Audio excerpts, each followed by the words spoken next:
be apo khana bi bua ba ke ma mara ra ya ta la ke pai no ni sun ta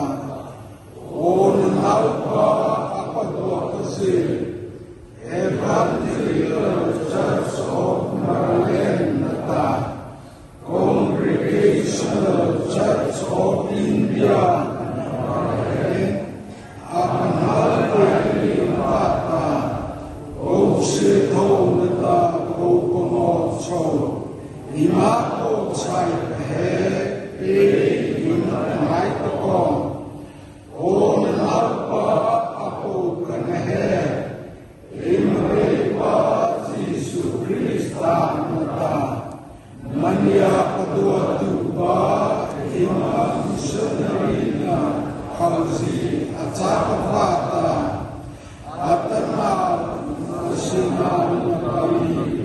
Lady Sana Natana Nakari Yudena Yata Marara Onalpa Mianalsi Amu Wakeba Eta Assembly Miakariliata Imao Kahai Taba Alikopata